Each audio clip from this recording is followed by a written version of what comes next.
আমেরিকার যুদ্ধের ইতিহাসে এক লজ্জাজনক পরাজয়ের ইতিহাস হল ভিয়েতনাম যুদ্ধ।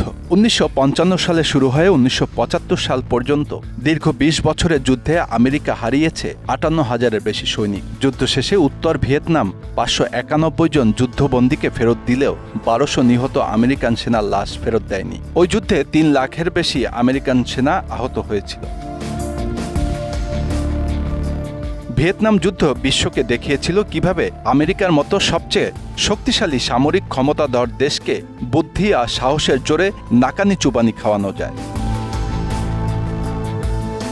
ভিয়েতনাম ২ ভাগে ভাগ করা হয়েছিল ফ্রান্সের উপনিবেশিক শাসন শেষ হবার পরে। উত্তর ভিয়েতনাম ছিল কমিউনিস্ট শাসিত ও দক্ষিণ ভিয়েতনাম ছিল পুঁজিবাদী আমেরিকানদের মদতপুষ্ট, অনেকটা কোরিয়ার মতো।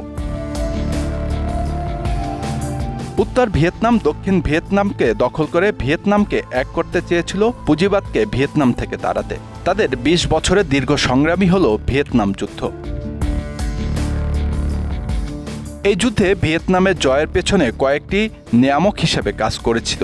এর মধ্যে অন্যতম হল ভিয়েতনামের জঙ্গলময় প্রকৃতি, ভিয়েতনামীদের প্রাকৃতিক উপাদানে তৈরি যুদ্ধের ফাঁদ হিসেবে অভিনব ব্যবহার, ভিয়েতনামীদের পাতাল সুড়ঙ্গে ক্যাম্প নির্মাণ, সোভিয়েত ইউনিয়নের মিসাইল সহায়তা, গুপ্ত বাংকার নির্মাণ, গ্রামবাসীর ছদ্মবেশ ধারণ এবং আমেরিকান অস্ত্রের পুনর্ব্যবহার।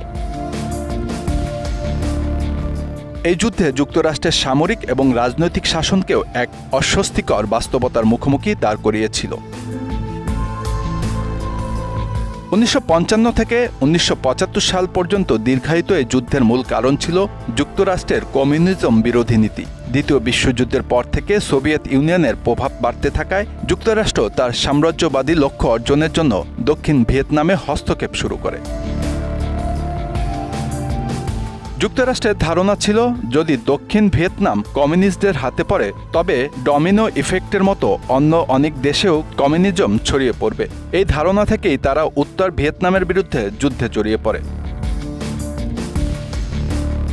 এই যুদ্ধে ব্যবহৃত রাসায়নিক অস্ত্র এজেন্ট অরেঞ্জ আজও বহু ভিয়েতনামী মানুষের জীবনে ক্ষত সৃষ্টি করে রেখেছে।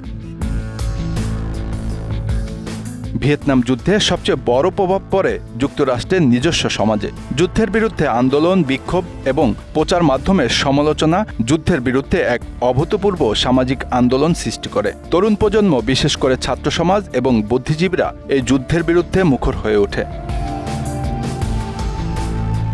১৯৭৩ সালে প্যারিস শান্তি চুক্তির মাধ্যমে যুক্তরাষ্ট্রের জন্য যুদ্ধের আনুষ্ঠানিক সমাপ্তি ঘটে। তবে ১৯৭৫ সালে সাইগনের পতনের মধ্য দিয়ে দক্ষিণ ভিয়েতনাম সম্পূর্ণভাবে কমিউনিস্টদের দখলে চলে যায়। যুক্তরাষ্ট্রের জন্য এটি ছিল এক অপমানজনক পরাজয়।